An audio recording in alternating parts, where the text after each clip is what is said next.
Good evening, all. Uh, can you please confirm if you can see the screen and if the audio is clear? Just give a thumbs up. Yes, ma'am. Okay, okay, thank you.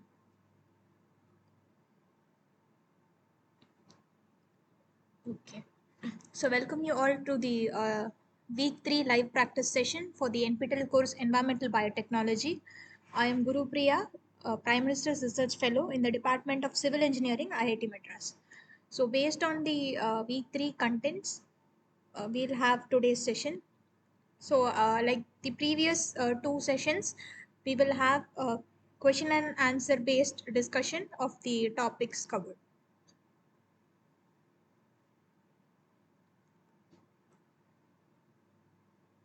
And if you have any specific doubts regarding the course contents of all the 3 weeks, you can anytime post it in the chat box or you can unmute yourself and ask.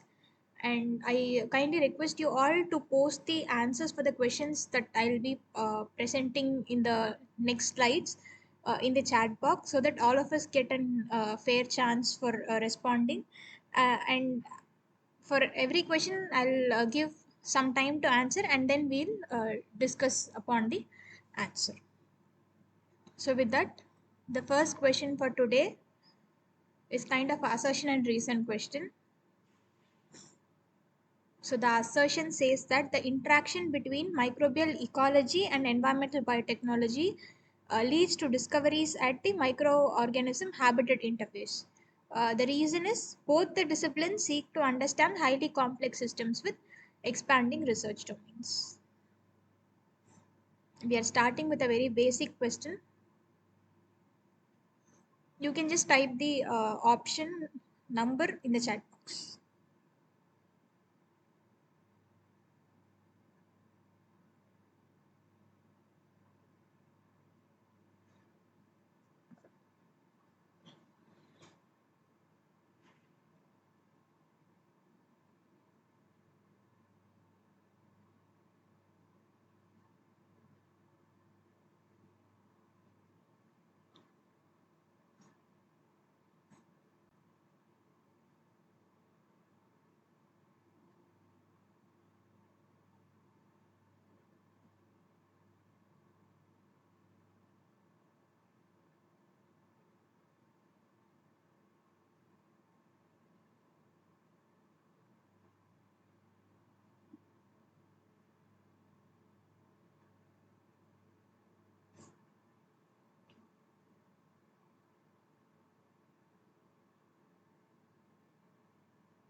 So we have a mix of A and B in the answers.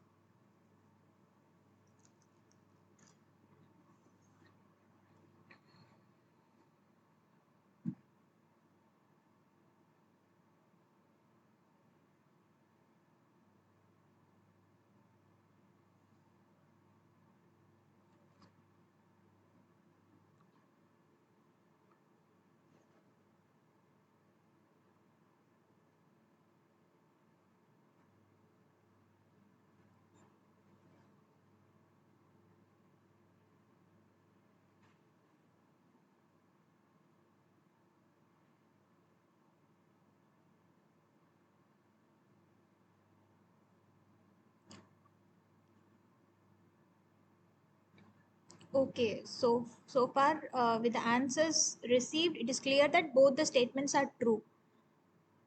So we learn about microbial ecology and environmental biotechnologies interaction as they lead to discoveries at the microorganism habitat interface. Like we are trying to elucidate the role of the microorganism in relation to the particular place where the biochemical action happens. That is true. And both these disciplines deals with highly complex systems, like highly diverse organisms are present, and hence it is a complex system, and it has expanding research domains. But the fact is that uh, both these deal with highly complex systems is the key point uh, that relates to the interactions at the microorganism habitat interface. Okay, so because both microbial ecology and environmental biotechnology deals with highly complex systems, we are in need of studying the relationship between the microbial complex as well as the microorganism habitat interface. Uh, okay, so in that case, A is the right answer. So the sole reason why R is the correct explanation of A is that both microbial ecology and environmental biotechnology deals with complex systems. That gives us opportunity to further research, and also that is the reason we are able to do discoveries at microorganism habitat interface. And this microorganism habitat interface based discoveries helps us to use the microbial community in different situations for remediation or pollution abatement or waste treatment, etc.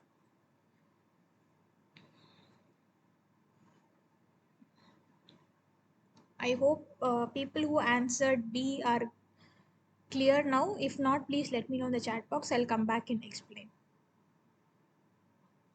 So, with that, we'll go to the next question. This is kind of a fill in the blank question. The interaction between environmental science and microbial ecology leads to new information about dash mechanisms that maintain ecosystems.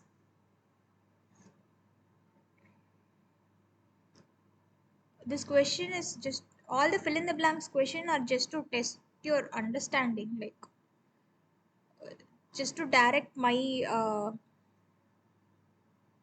course on how to explain things to you. It need not be the same answer, need not uh, be from everyone. You, based on your understanding, whatever you think is the right answer, kindly give.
We just have one answer so far. I'll wait for some more of you to answer.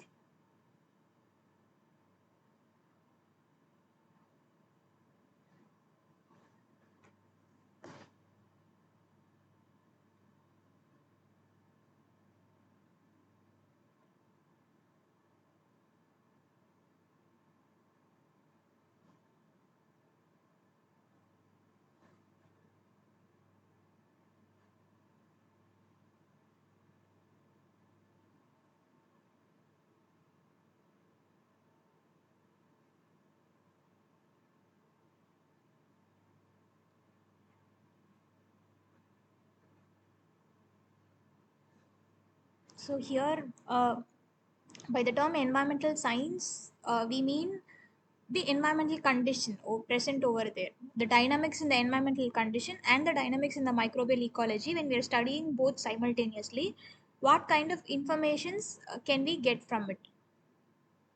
You can also perceive the question this way.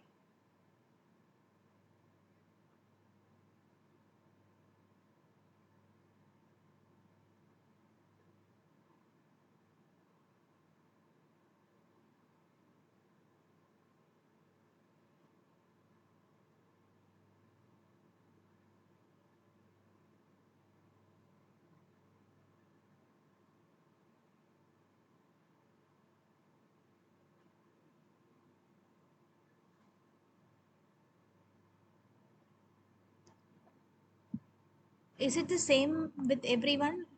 uh,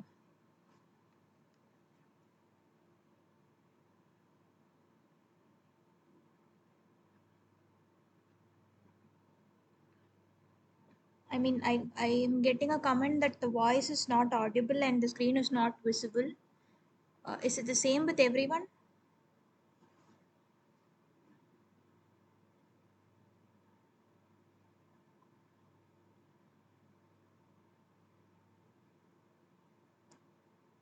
Okay. From my end, I guess the connection is stable. Maybe Madhesh, Ramani, you can just check the connection from your side.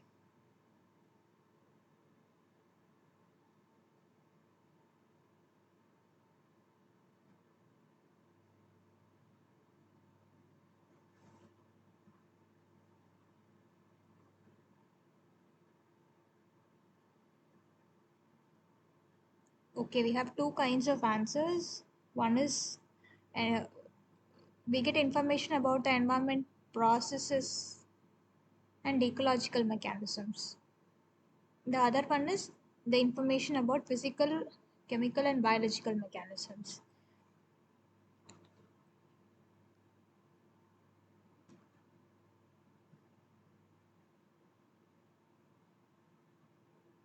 So, yes, you are partially right. If you can think of any other mechanisms that would be of importance, it would be nice.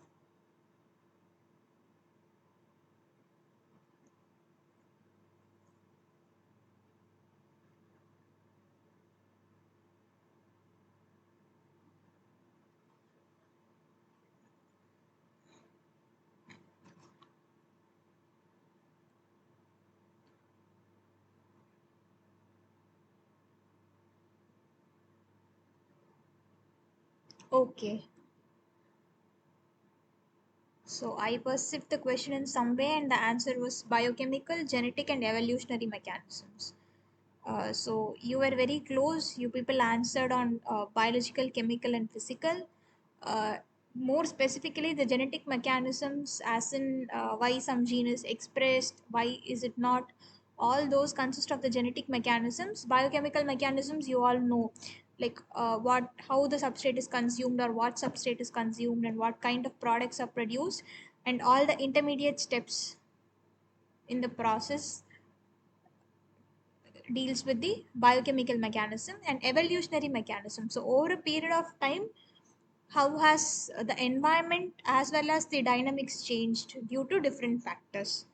All these mechanisms we will get to know through the interaction between environmental science and microbial ecology.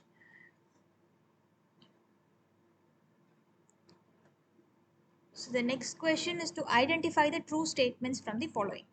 Just give the option number of the true statements alone. So the first statement is self-sustaining microbial communities require external feeding mechanisms similar to higher organisms. Second statement is selective pressure from environmental condition becomes integrated into the genomes of contemporary microorganisms. And the third statement is different chemical species like ammonia and nitrate can serve as electron acceptors and donors respectively. The final statement is meta-omics approaches rely on direct microscopic examination and enzyme activity assays from environmental samples. So out of these four statements, which are the statements do you think are true? Just give those option numbers in the chat box. I know each statement is different from one another, so you can take your own time to read, understand, and then give your answers.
Okay, there are enough number of answers.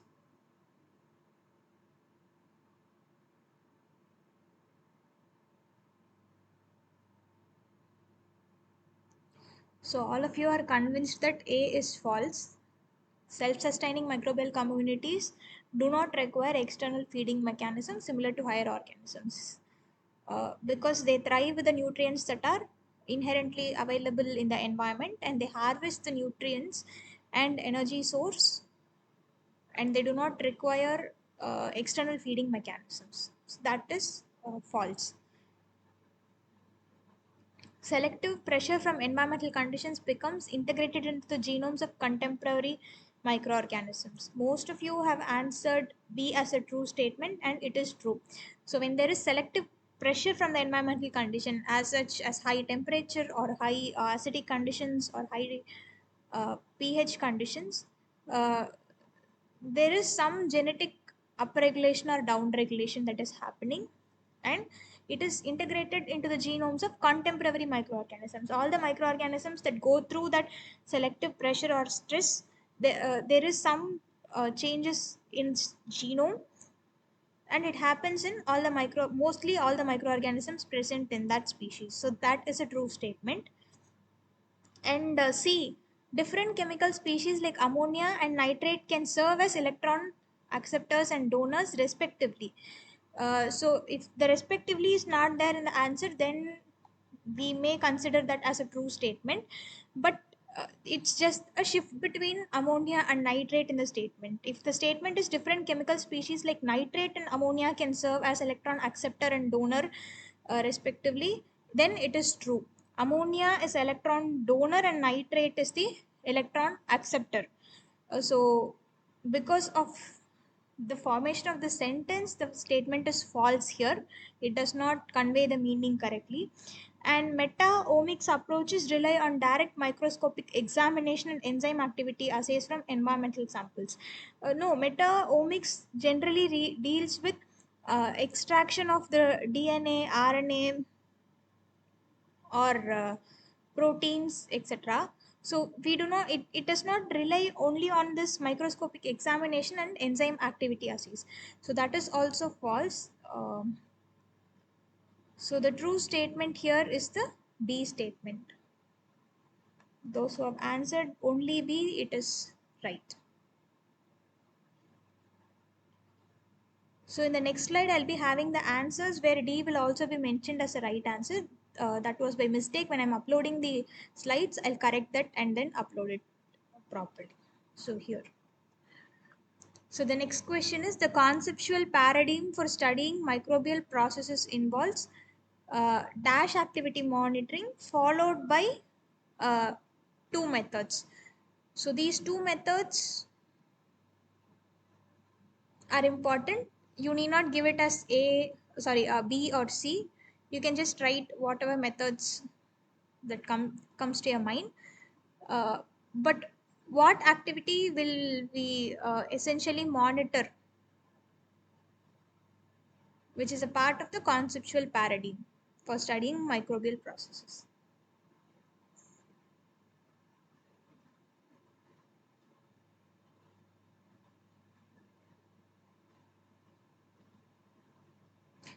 And also, I hope the answers were convincing for the previous questions. If not, please let me know in the chat box. We can discuss.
Any more answers?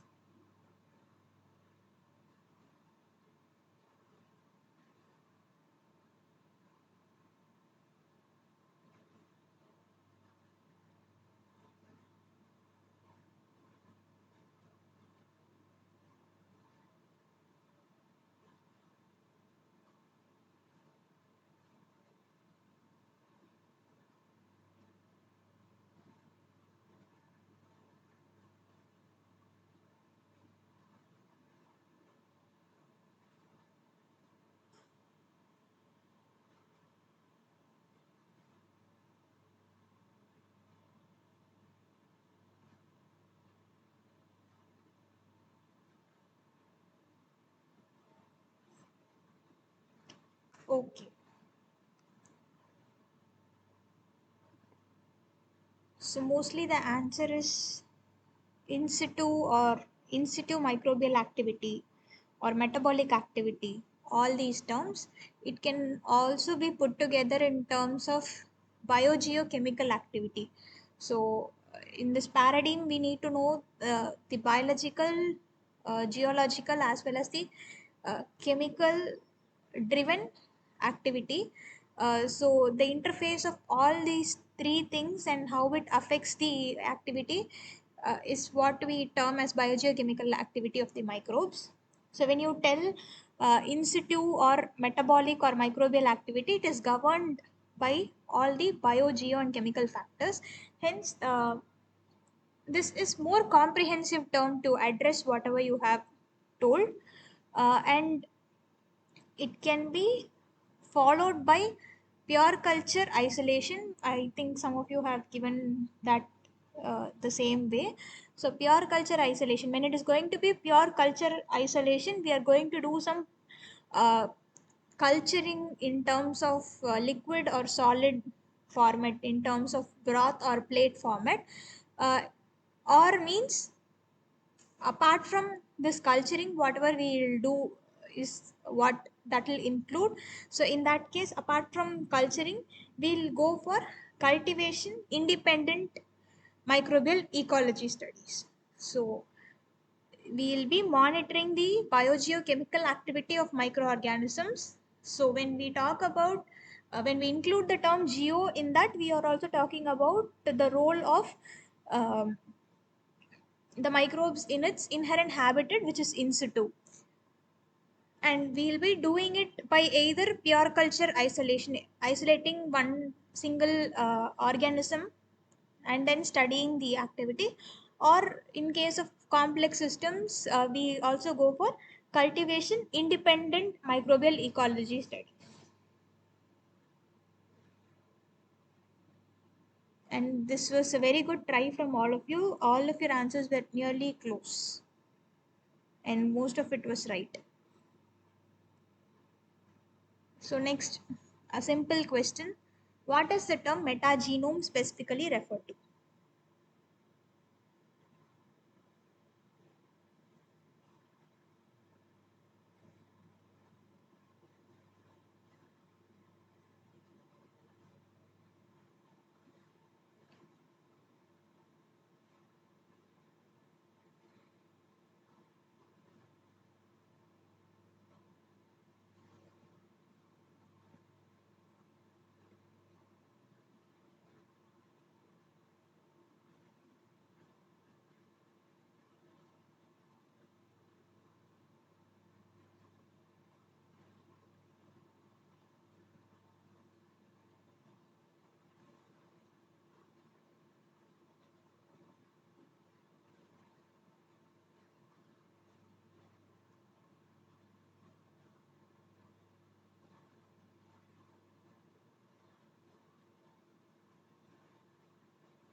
Okay, most of you are right.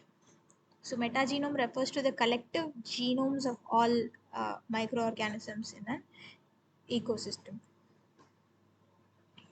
So genome means the entire set of genes. Metagenome means the entire set of genes of all the microorganisms present in an ecosystem.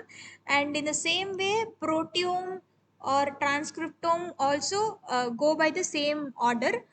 So proteome, if we take, is the complete set of proteins present in a microorganism. When we talk about metaproteome, it is the complete set of proteins present in all the microorganisms that are present in an ecosystem. So that is how all these words, right? Because it's a study of genomes, we call it metagenome.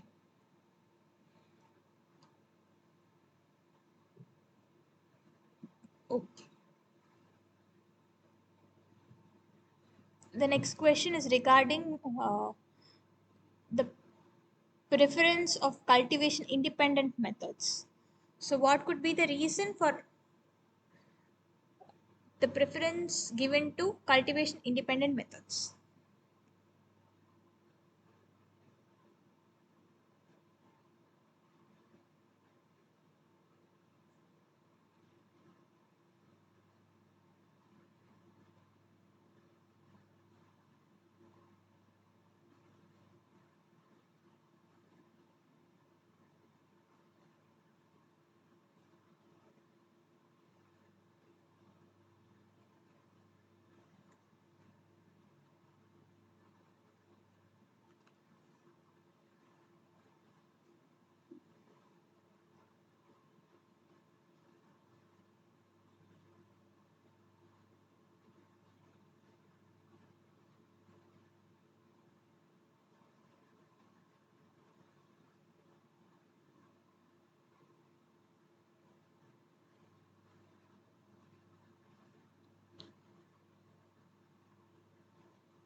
Okay, as most of you have rightly answered, the most appropriate answer here would be that the cultivation independent methods are preferred as most environmental microorganisms cannot be cultivated in laboratory conditions. And as rightly mentioned by Olivia, you can also have a confusion between B and C. The most appropriate one is C, but B is also partially right for this question.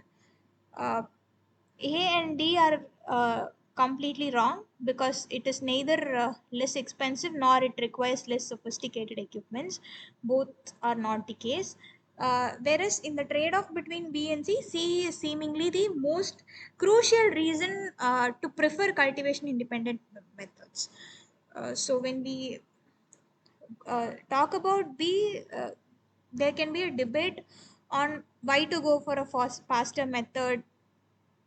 People can prefer slower methods based on their convenience, but the ultimate goal is that the microorganisms which cannot be cultivated in lab conditions need to be studied, and they predominantly also affect the role of other microorganisms present in the ecosystems which are cultivable.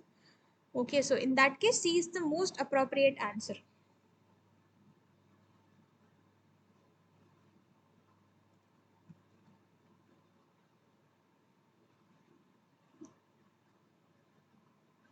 Okay. Next one is also subjective questions. Which statement about environmental gradients is the most accurate?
Okay, so as all of you have rightly mentioned, the environmental gradients create selective pressure and enable ATP production through biochemical reactions. Coming to the first option, the environmental gradients seriously affect the functions and also the microbial diversity because the function is affected, and it creates a pressure on the microorganisms for mechanisms to survive. So that is not right option. And reduced and oxidized materials have identical effects on microbial communities? No. uh, Reduced materials and oxidized materials have differential effects on microbial communities based on uh, how the microbial metabolism can function.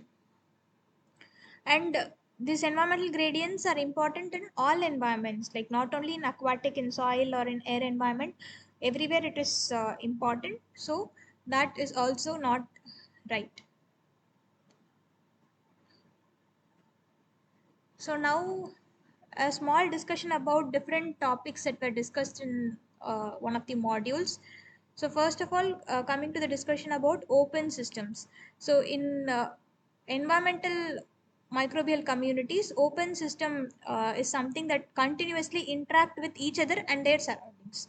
So if we are talking about a closed system, we will draw a boundary outside which it will not communicate, but generally it is an open system. In the environmental microbial communities belong to a open system where they have a continuous interaction with each other and their surroundings. So because it is a open system, um, the communities are complex. So one microbial species can interact with multiple other species. So there can be 100 other pathways or network pathways possible that we can trace. And also its interaction with each of the physical or chemical component present in the system is also included. So that is why they are complex, and as a result of this interaction they are constantly changing to have a upper hand in thriving in the system. So all of this together contributes to the dynamic property of the complete system. So this is about why environmental microbial communities are open systems, and what effects this open system interaction has. So the next aspect is about microbial ecology and environmental biotechnology. So predominantly all the questions that we'll be discussing today will fall under that discussion of microbial ecology and environmental biotechnology uh, themed lectures. So ecology provides the scientific foundation for environmental biotechnology, whereas this environmental biotechnology is more of a application based approach, where it provides new challenges and interesting ecosystems for ecologists to study. So based on the study of the scientific foundation, we can develop new concepts and methods, like some treatment processes. So it might be naturally occurring. We will try to understand what is naturally occurring and how to replicate or extrapolate all those findings in a setup where remediation or treatment is concerned. So, this is the trade off between microbial ecology and environmental biotechnology. So, that is the next aspect that I want to highlight. And when we are talking about these communities, two words were repeating. One is that they are self organizing, and the other is they are self sustaining. So we also have few more questions which may deal with this. So self organizing means um, they direct the community structure and compositions themselves. There is no external environment of there is no external involvement of any other environmental factor. uh, just the system and the microbes that are present in it are solely responsible for directing the community structure and composition. So what exactly that contributes to this external direction is the gene expression, the proteins and their activity, which finally contributes to the complete metabolism of the microorganism. So all these together constitute the ability of the microbial community to determine its own structure and composition. So this is what we call a self-organizing capability. When we talk about the self-sustaining capability, as we saw in one of the questions, they are not dependent on external feeding resources. So they just take up the nutrients, so they are nutrients from the system, and then they can survive on their own. So in case of higher organisms like humans, we cannot directly take up the nutrients and then produce our own food and then survive. But in case of these microbes, only the uptake of the nutrients is required, and they do not require any other mechanism for external feeding. And next we talked about the gradients of reduced and oxidized materials in the environment. So these reduced and oxidized materials allow organisms to produce ATP, and most of the biochemical reactions are redox reactions where electron transfer is involved. And also based on the habitat in which the microorganism is present, there can be several electron donors and acceptors that can modulate the expression of metabolic pathway, and based on that expression of metabolic pathway, some type of microorganisms can survive in certain environmental conditions. And the next crucial aspect of this gradient is that the presence of these gradients determines the type of microorganisms in specific environment. So that is in relation to the previous point, where their metabolic roles depends on the nutrients that are present there. So this together entirely constitutes the biogeochemical cycling of different uh, organic and inorganic matter, and it maintains the ecosystem functioning. Finally, talking about the selective pressure. So the selective pressure shapes the community composition over time. Like it slowly starts dominating the microorganisms, and the microorganisms which are able to handle the selective pressure thrive, and hence the community composition and structure itself is uh, changing over time because of this selective pressure. So here there is one example about acidophilic environments where microorganisms are forced to have enhanced pH homeostasis capabilities. So the ones that cannot maintain their homeostasis even at lower pH capabilities tend to generally be ruled out from the system over a period of time. So these are the points that I wanted to highlight based on the questions so far. One is about the open systems, and other is the relationship between microbial ecology and environmental biotechnology. The third is about why these communities are said to be self-organizing and self-sustaining. And then regarding the presence of reduced and oxidized materials followed by the selective pressure in the system. This was just to give a brief recap about all the important topics in this domain. So with this, if you have any doubts, just post in the chat box. So with this, I'll go to the next question.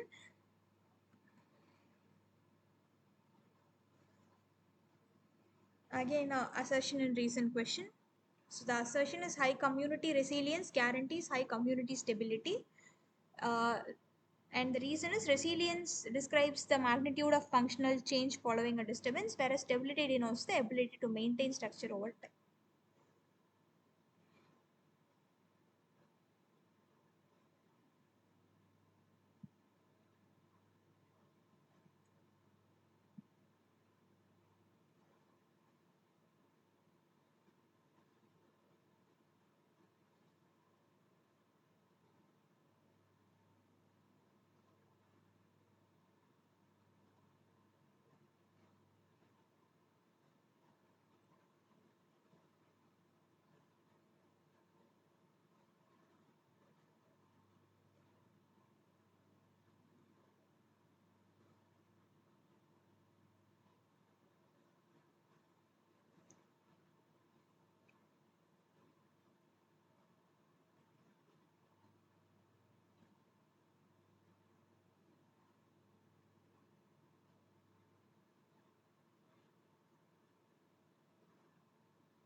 I hope there is a little connection instability from my end. So if there is any major disturbance, please let me know.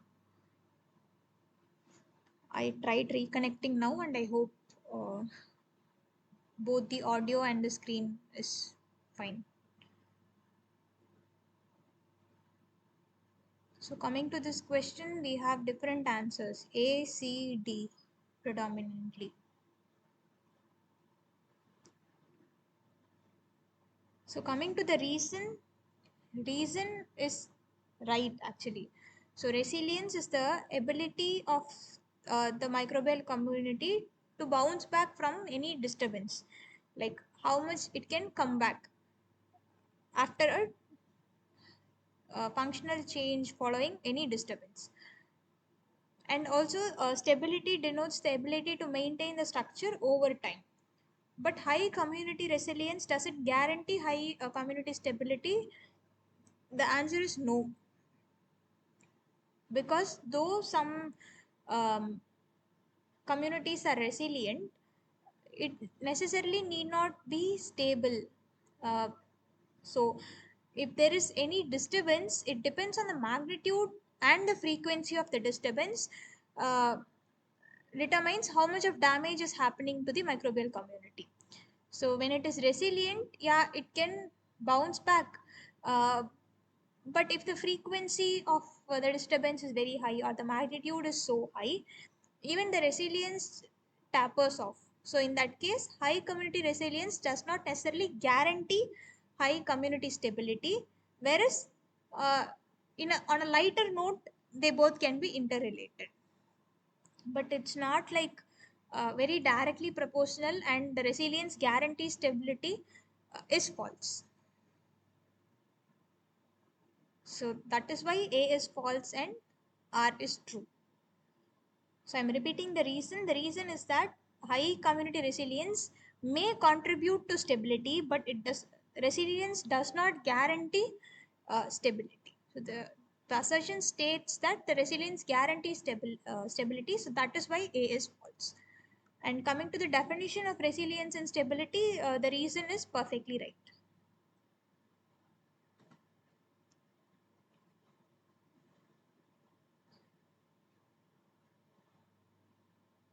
Another question, a very technical question.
Okay, so as most of you have rightly mentioned, it is an indirect readout of cellular respiratory activity.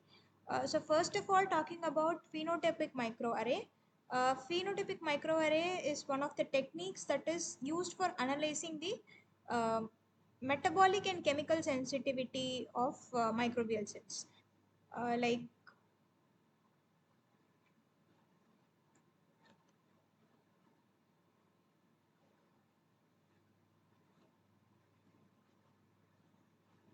so, in a phenotypic microarray, what happens exactly is that um,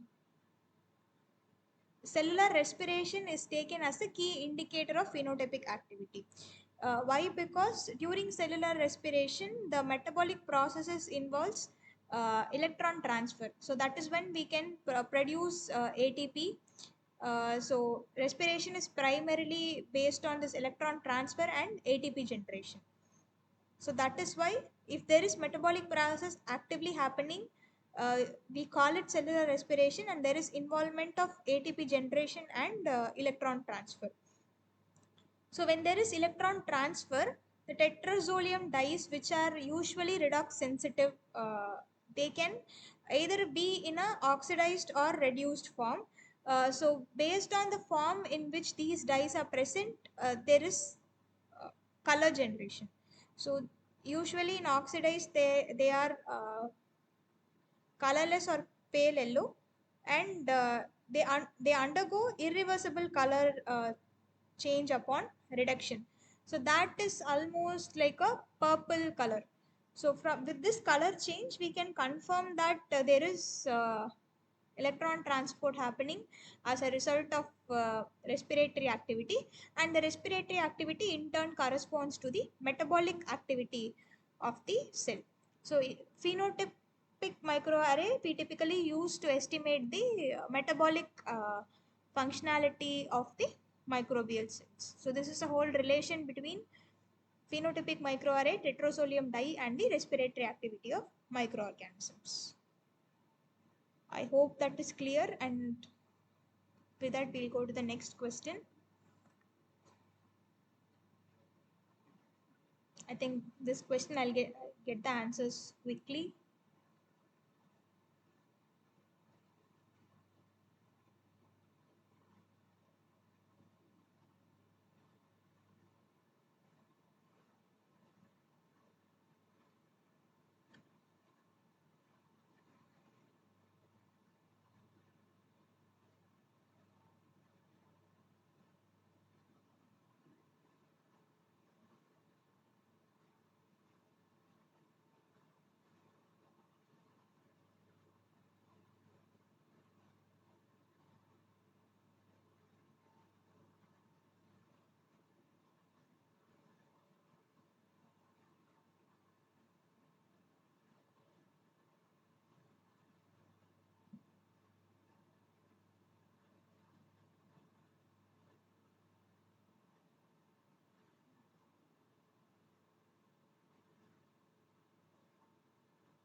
Okay, so the right answer is fish fluorescence in situ hybridization. So for those of you who are not aware of what is fluorescence in situ hybridization, so it is a visualization technique. So what we can do is we can have nucleotide sequence complementary to the specific genes in the microbes that we want to visualize. So, and the little DNA fragment or the nucleotide fragment that we will be having is going to be having some fluorescence tag in it. And then when we are going letting our nucleotide sequence and the microbial community interact, the nucleotide sequence that we have with the fluorescent tag is going to bind to a complementary nucleotide strand in the uh, target microbes. So, and when we are visualizing it, because of the fluorescence tag, we can see colorful images of the binding. So the applications in environmental microbiology is to study the microbial diversity, and advantages is that it is a non-cultured method. So where we need not do any culturing, we can just have the entire microbial community and then add the fluorescence tag and visualize. And also it has high accuracy and it is also a fast process. So with this, we can find a specific type of microorganisms which we are looking for in a microbial community. And one more advantage is that we can also check how these microorganisms are arranged in the microbial community, like how abundant they are. If we are getting more target signals, then we can see that it is more abundant or highly present in the system. If it is very less, we can see there is some competition, or because of some or the other reasons, the abundance is very low in the system.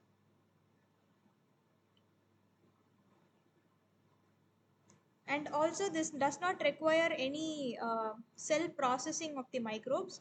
So, we can just directly have the culture and add the nucleotide sequence with the fluorescent tags to the intact cells. So that is one more advantage of fluorescence sensitive hybridization. So again, a detailed question where you have to identify the true statements. High community resilience guarantees high community stability. A repeat question. So I hope this option is not that confusing. The next option is again about the phenotypic microarrays. They are useful for predicting the phylogenetic composition of a sample.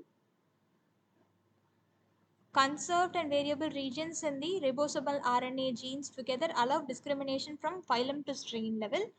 Stable community will always show identical taxonomic profiles across seasons. So identify the true statements.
Okay, so we have different answers. C and A. A is not the right answer. We have discussed in one of the previous questions also. High community resilience need not guarantee high community stability, though resilience can contribute to stability. So, and the option B is phenotypic microarrays are useful for predicting phylogenetic composition of a sample. So, phylogenetic composition generally means something related to evolution. So, using phenotypic microarrays, we can guess the functionality or metabolic activity of the microorganism under question, or the effect of a substrate or the environmental conditions on the function and the metabolism of the microorganism can be studied using phenotypic microarrays. Um, while talking about phylogenetic composition, which is generally the evolutionary relationship mapping among a group of organisms in like a tree format or something, phenotypic microarray is not widely used in predicting the phylogenetic composition, so that is a false statement.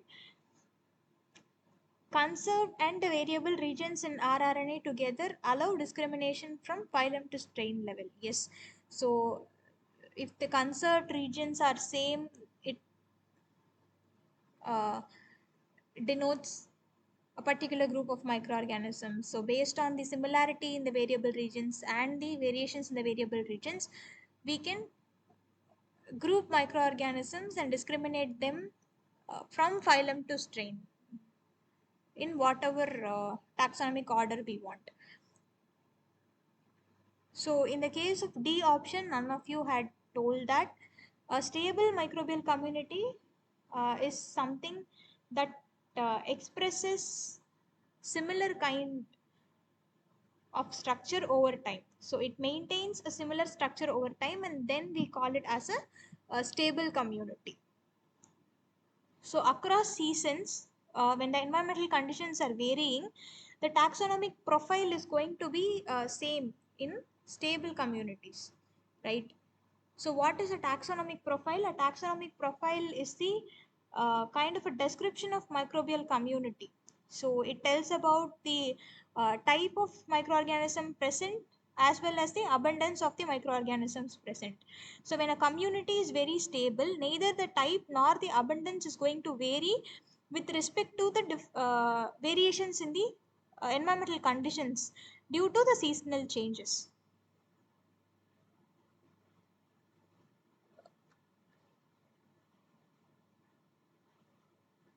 So, is the screen not visible? Is it so? Like, my connection is seemingly stable, so can you just give a thumbs up if the screen is visible?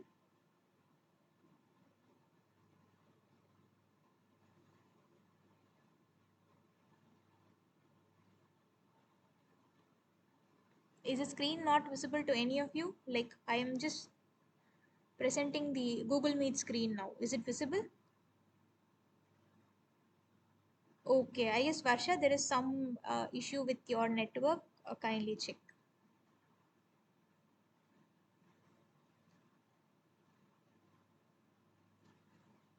So, as I was telling, a stable community will not have much variations across seasons. Therefore, the taxonomic profile, which means the type of microorganism and the abundance of the microorganism, is not going to change much. It's going to be identical across different seasons. And that's why C and D both are right, true statements. I don't know where you had missed telling D as a true statement. I hope you understood it now. So, with that, the next question.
Okay. So the correct answer is also B. Community function is quantified most directly by analyzing the transcriptomes or proteomes. So here, in case of transcriptomes, it is the RNA transcripts that get generated from DNA. So not all the genes that are present are converted into proteins. So the few genes that are to be expressed are first converted to RNA transcripts, and the study of all this transcript in a microorganism is transcriptome. So, and then from this transcripts, it finally gets translated to proteins, and the study of all the proteins in a microorganism is proteome. So, when we are talking about the function, not all genes are expressed. So, whatever is expressed, we can either study it through the transcripts or the proteins, and hence B is the right answer.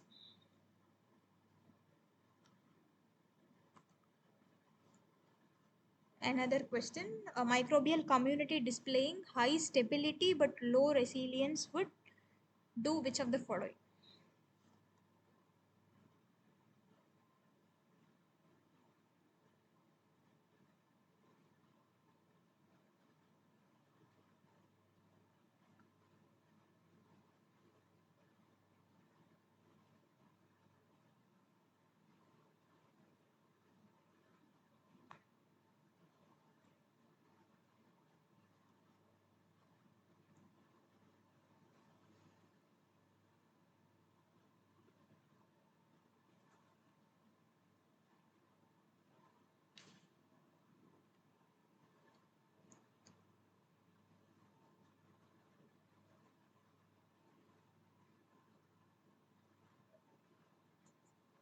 Sorry for the typing error in the last statement. D is simultaneously resist change and fail to recover.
Okay, so the answer is that it will remain largely unchanged yet recover slowly after disturbance. So when we talk about high stability, it is not going to change much.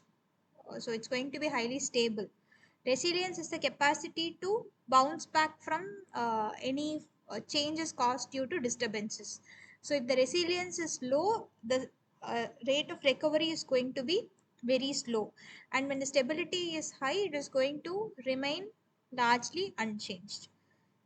So a community with high stability and low resilience will remain unchanged, but if there is some functional change due to any disturbances in the environment, the recovery process is going to be very slow.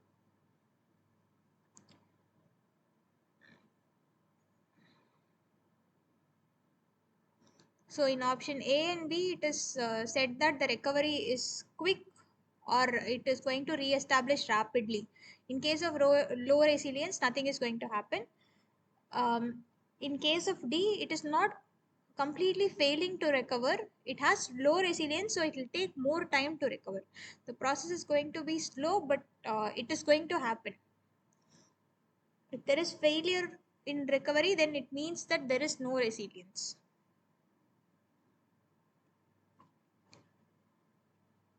So another match the following questions.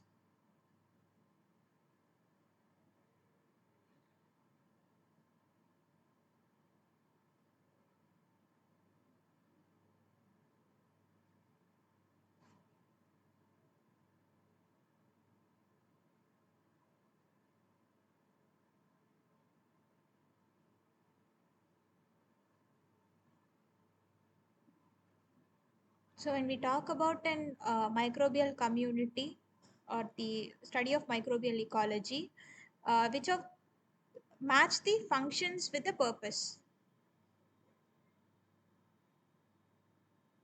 Which technique do we use to find what who is there or what they can do?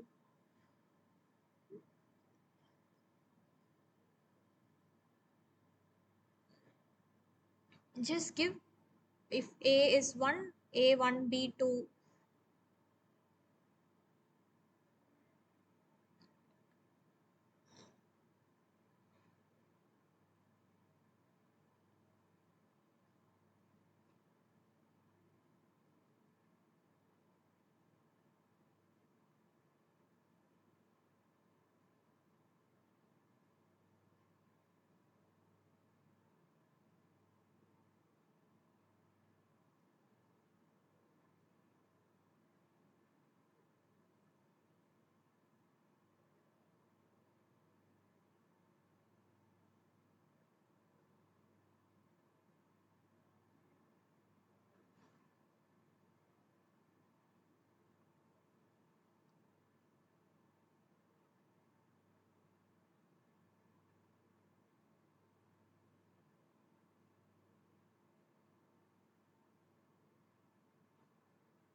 And to reiterate, okay, I'm just noting that the question is wrong here. It is not which statement about environmental gradients is most accurate. This is just a match the following question. So please ignore the question part of this and just see the white part of the slide and perform a match the following here. I hope this is what I explained previously also, but if you are misled due to the question present here, sorry for that. The question, I did not change the question, I guess, in the slide. I just need the answers in terms of match the following.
Any other answers to this question?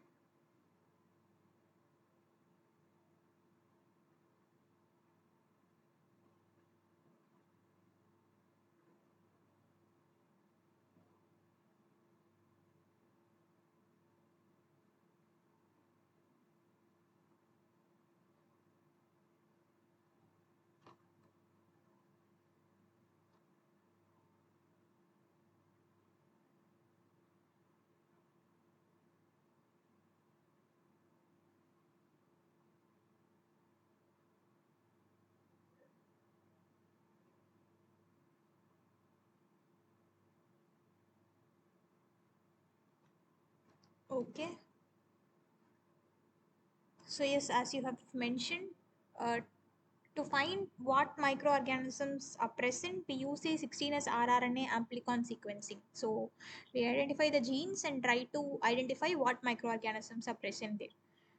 And to identify the potential or what kind of metabolism they can do, what kind of functions they can do, we perform the functional gene arrays.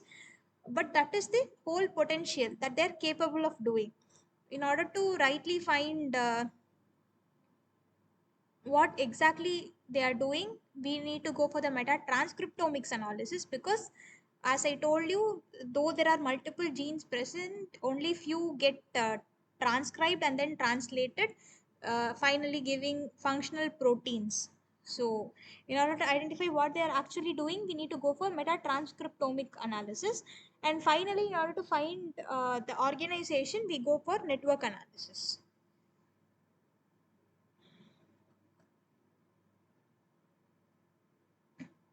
So, kind of a reasoning question. So, if I'm going to say metatranscriptomics offers a snapshot rather than a movie of microbial activity, what could be the possible reasons you would justify that with? And according to me, I'm telling this as a true statement and asking you to justify. If any of you feel like even the statement itself is false, you can uh, post that as well.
So there is one response that metatranscriptomics conveys the message on what the genes are expressing at that time only. Okay, I'll just wait for a couple of more minutes to see if any of you have any answers.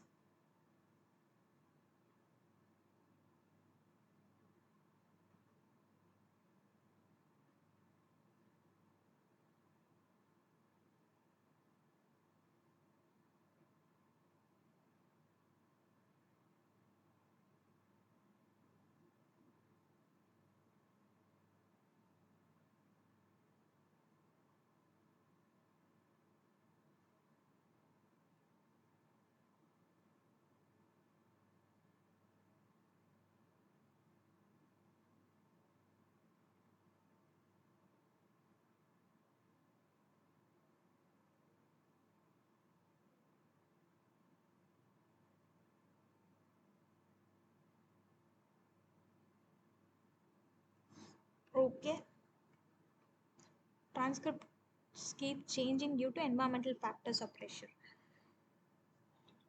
So as I told, transcripts are mRNAs. So from the DNAs, first mRNAs are produced through a process called transcription, and finally a process called translation happens where this mRNA transcripts code for the synthesis of proteins. So only when there is a protein, we can ensure that there is functional activity of that particular gene. But in the case of transcript, what happens is mRNA has short half life. That is, they are quickly destroyed. Uh, they are just kind of intermediates from DNA to protein, and they have a very short half life, and that is why extraction captures gene expression at a single time point. As you told, at a particular time point only, we are extracting the gene RNA. The time based or temporal dynamics requires repeated sampling, and because of this environmental pressure, as the other Olivia had told, environmental heterogeneity and rapid transcriptional response to the environmental heterogeneity means that it is a kind of a momentary capturing and studying. So these are the two reasons because of which metatranscriptomics offers a snapshot rather than the movie of a microbial activity. So in case of a movie, what we do, we have uh, a beginning, a middle part, an interval part, and a conclusion part. So it gives a whole idea, whole summary. But in case of a snapshot, it is just momentary. It is momentary because mRNA has a short half life, and also it is very dynamic depending on the environmental heterogeneity. So these are the two reasons to justify this statement. And here are some other important points from one of the lectures, like we discussed few slides back. So it talks about the phenotypic potential. So in case of phenotypic potential, it is the full suite of metabolic reactions encoded by the community's collective genes. So each of the organisms present in the community has an entire set of genome, and when we are going to analyze the genome, we can get an array of proteins that can be coded from the genes. So, if all these proteins are going to be functional, what can be the total result? That is the phenotypic potential. So, if all the genes are expressed and based on the functions of all the proteins that are encoded from these genes, whatever we are trying to define is the phenotypic potential. Whereas in the case of realized function, it is a subset of the total potential. Not like every time the complete potential is not achieved or realized. Only a part of it is achieved because of different biomolecular genetic factors as well as environmental factors.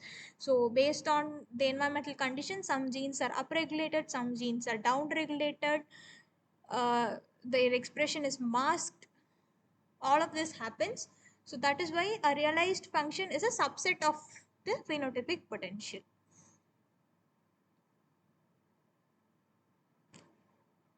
And the next topic is about selective culturing. So, the reasons why selective culturing often fails to retrieve dominant environmental taxa include uh, so selective culturing, in a sense, we are going to do it in a very defined nutrient and environmental condition, but we don't know if there are some organisms with specific requirements for cofactors or centrophic partners, in the sense organisms, other organisms that produce certain metabolites or compounds on which this organism will rely upon.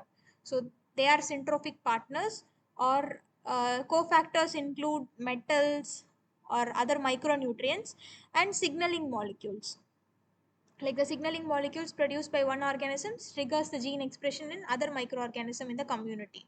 So when we are going to do selective culturing, without the knowledge about this cofactor syntrophic partners signaling molecules, we will not be able to retrieve the dominant environmental taxa present in the uh, community we are studying.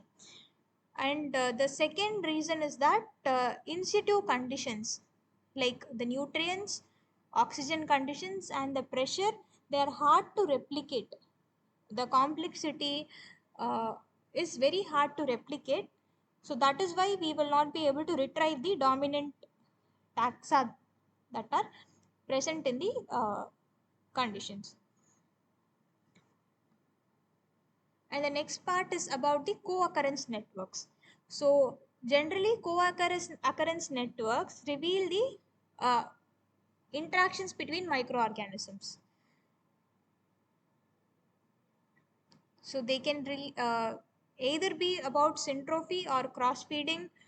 So with a data set that we obtain from the co-occurrence network, we can know what kind of interactions are present in the uh,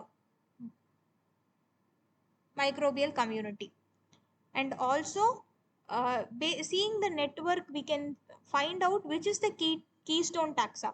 So it is going to be in the center of the system, majorly interacting with most of the other microbes present in it in a very significant way. And that species we are going to, or that taxa we are going to be calling as the keystone taxa, and that will be responsible for driving the whole ecosystem in a particular direction.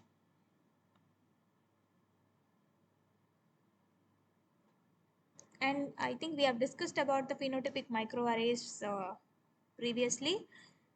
So since we have discussed about this co-occurrence network, when we are forming a network, what are the inferences we can get from it? So the limitations of this network-based inference is that um, it does not provide the cause of a correlation. Like we may try to speculate what is the link, why we observe certain networks, but we cannot exactly know what is the cause for the particular network or correlation that is observed. Uh, and moreover, low abundance taxa may be underrepresented. Like the reason is, though the abundance is low, the functionality may be something very crucial in the entire network. Uh, but just studying the abundance and the connectivity, we may have a underrepresentation in the network based inferences.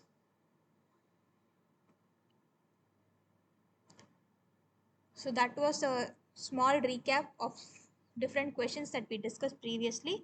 And the next question is, identify the true statements from the following.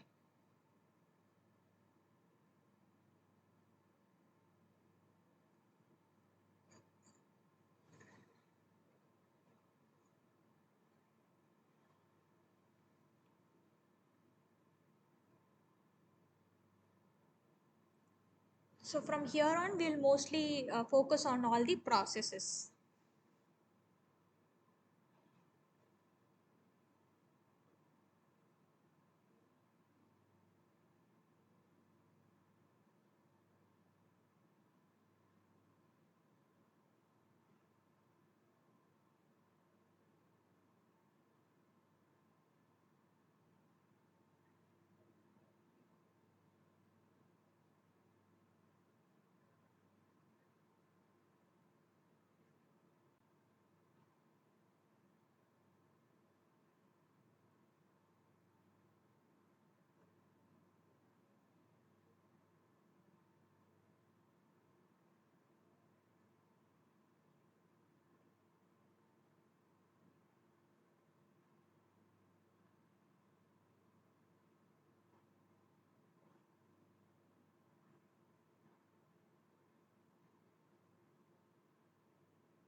I have just tried to integrate different concepts in the same question. I'll just wait for a couple of minutes more.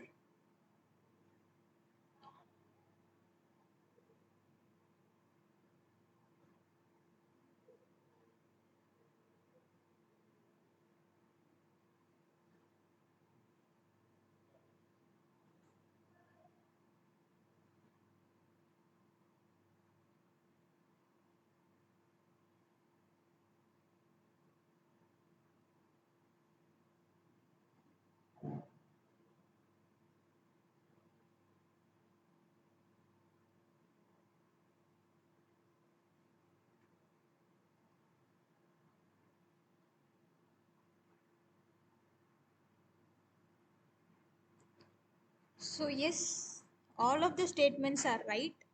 Uh, so biological nutrient removal means simultaneous removal of nitrogen and phosphorus from wastewater. And we discussed in the very first few slides that environmental biotechnology operates in an open variable system. So in this, the community interactions and competitions dominate by a performance, like the way they syntropically communicate or competitively communicate. All these interactions dominate the performance. And the third statement is that mixed microbial consortia spontaneously regulates population dynamics through competition and syntropy when provided appropriate resources. So B and C are kind of interrelated, where the dynamics can be through competition or through syntropy, and it dominates the performance. The last statement, we have been discussing this omics over and over, and it is very predominant that omics enabled insights are redefining environmental microbiology to be managing microbial communities to provide services. So, based on the omics analysis, we are able to understand the microbial community, ecology, and all the interactions. So, when we are able to understand this, we are able to engineer processes and provide services for treatment and other kind of environmental services. So, all the four statements are true. Another quick and easy question. The capture of renewable resources from waste supports a dash economy paradigm. I'll just wait for a couple of minutes for you to answer this question.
I hope this is not a very difficult question.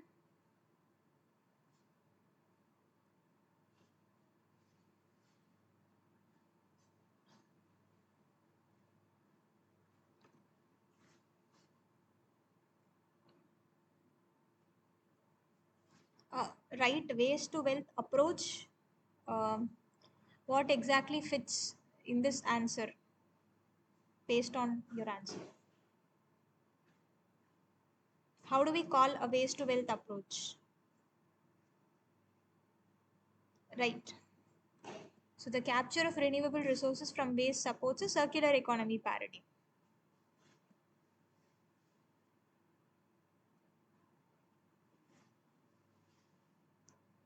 We'll just quickly go through a couple of more questions before we are done for the day. So the principal electron acceptor in conventional activated sludge aeration tank is, I mean, the question pretty much sums the answer.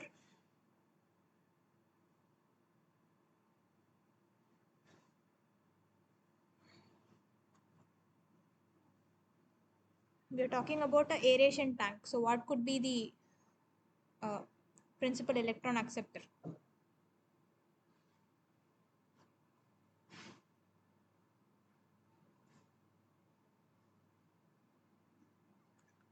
Right.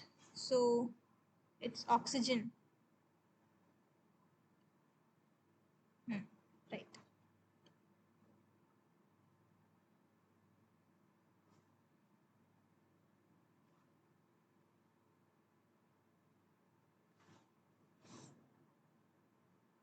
Okay, so if you have known about anaerobic digestion process, what is the first stage in the process?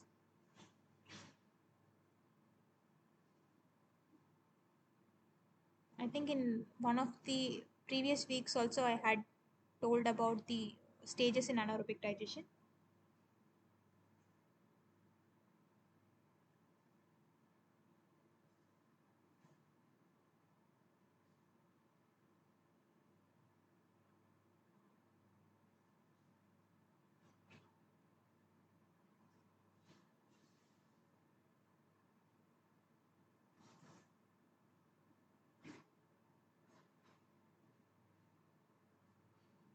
Exactly. So hydrolysis and acidogenesis. So the sequence of anaerobic digestion is that first complex molecules are broken down at hydrolysis, and then acid fermentation happens to generate acids, and hence it is called acidogenesis. And the next step would be the production of acetic acid, which is acetogenesis, followed by methane production, which is methanogenesis. So there is no denitrification or sulfate reduction that is happening in this process. And the last question, the luxury uptake of phosphate by PAOs occurs predominantly during which phase?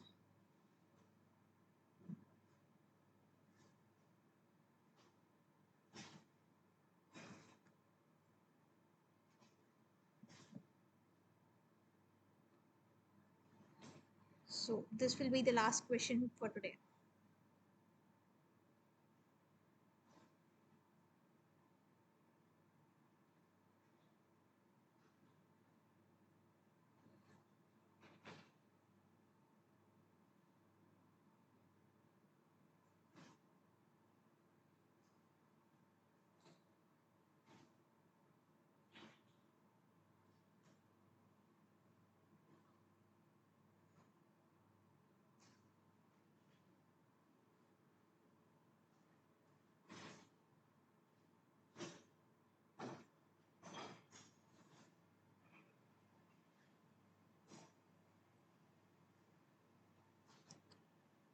Unfortunately, there is only one right option for this question.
Okay, so the correct answer is A, aerobic phase.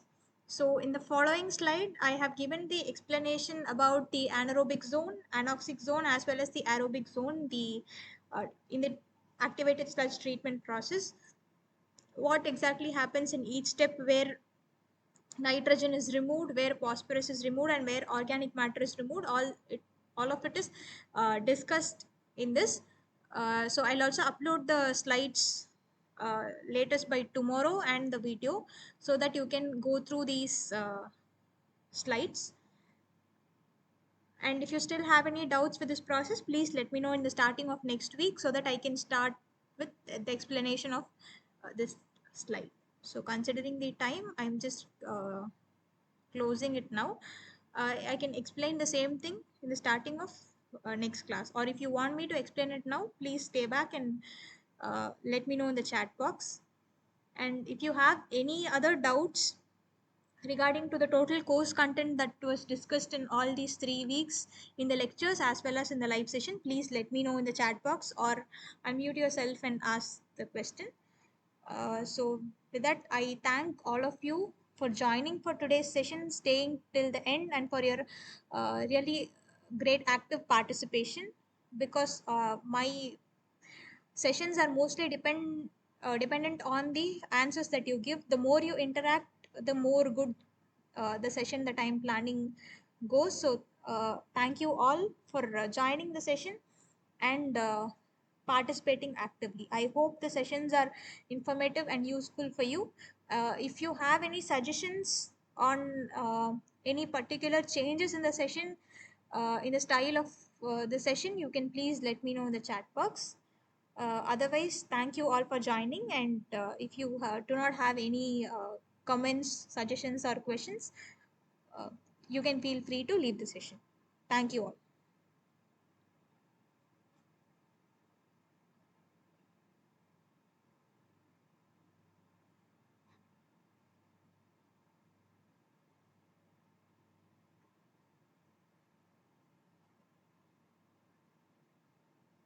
Thank you, Olivia.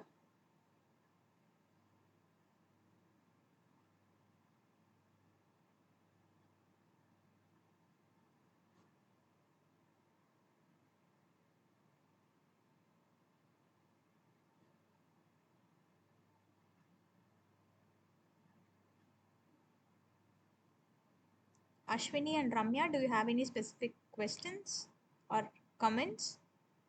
Please let me know. You can also unmute yourself and let me know.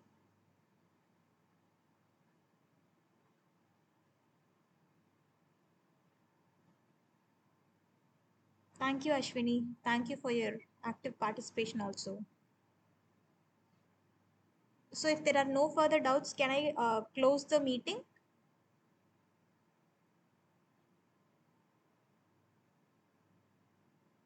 Okay, thank you.